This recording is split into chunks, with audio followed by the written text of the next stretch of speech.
So Darren, have you got any examples of prayer for us? Yeah, there are two that really spring to mind. The first one happened when I was about 16, and I went on a missionary trip with our church to another country. So one of these countries that had come out of communism quite recently, and out of control of Russia, and so they're still really wary about lots of things coming out of the West, and especially about Christianity. But there were these churches that were rising up, and we've been connected with one of these churches, and we were really keen to support them. So we're taking out loads of stuff for the kids, because that's what we were there for, to do some kids work. But we also took out loads of Bibles in their language, because we knew that getting Bibles was hard out there. Not that getting Bibles was illegal to own one, it wasn't at that time, but it was difficult to get hold of, and we knew if they found the Bibles in our luggage, they would be removed, and we may well be in a bit of trouble. So we packed our bags, we put those things in them, and we covered it up with our clothes, and yeah, we flew out to this country.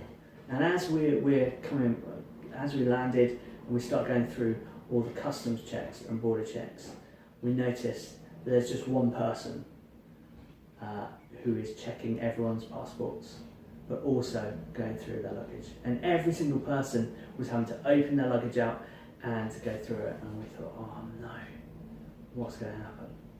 So the lady who was heading up this trip, she said, we need to pray. We need to pray now, because if they find these Bibles, we're in trouble.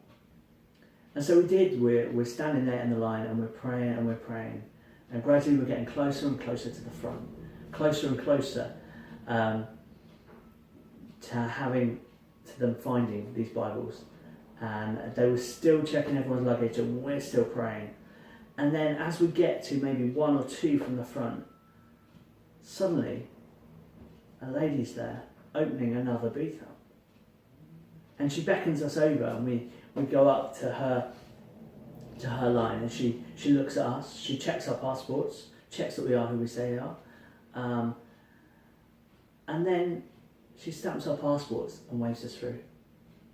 She didn't even look at our luggage, she didn't even ask us to open it, even ask us what was inside it. She waved us through. And just an amazing answer to prayer, because we were going to be in trouble. We were one or two people away from being caught. But actually God wanted those Bibles for a reason. They were going out to that country for a reason. And we prayed, and God got us through. And God got us through. And I'm glad to say we gave out all the toys and all the Bibles while we were there. An amazing experience, amazing time of prayer. Second one is quite different. Second one happened when I was running a Sunday school, and we had quite a few kids who came. But this one week, we had one lad who just didn't want to engage. He didn't want to engage with the things we were doing.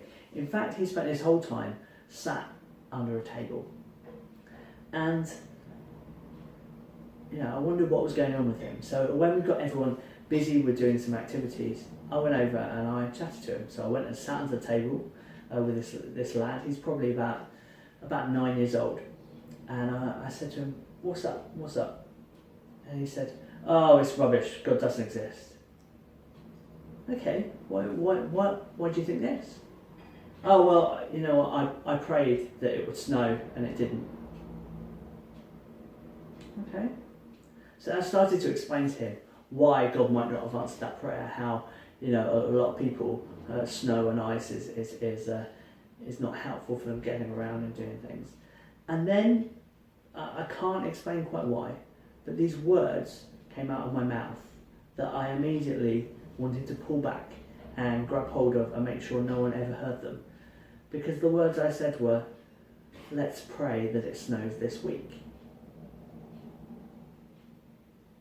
This was in the middle of March. Winter had been and gone. And I'm saying to this 9-year-old kid, look, Jesus is real, and I'll tell you how you know. It's because it's going to snow this week. I thought, what am I saying? What's going on? And he's like, yeah, okay, let's pray.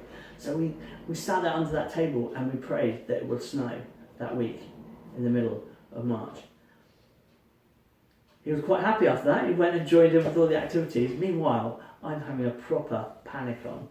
And as we finished, I got everyone together and said, look, this is what's happened. We need to pray. I started phoning around people in the church saying, look, we need to pray. We need to pray that it's nice. And that week, on the Wednesday, got up and opened the curtains. And there, on the ground, was a sprinkling of snow. Not much. In fact, it was all gone by midday.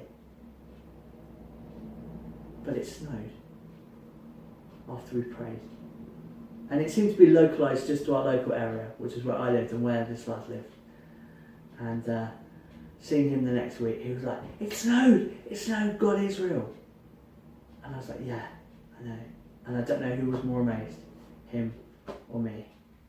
But it certainly showed to me the power of prayer.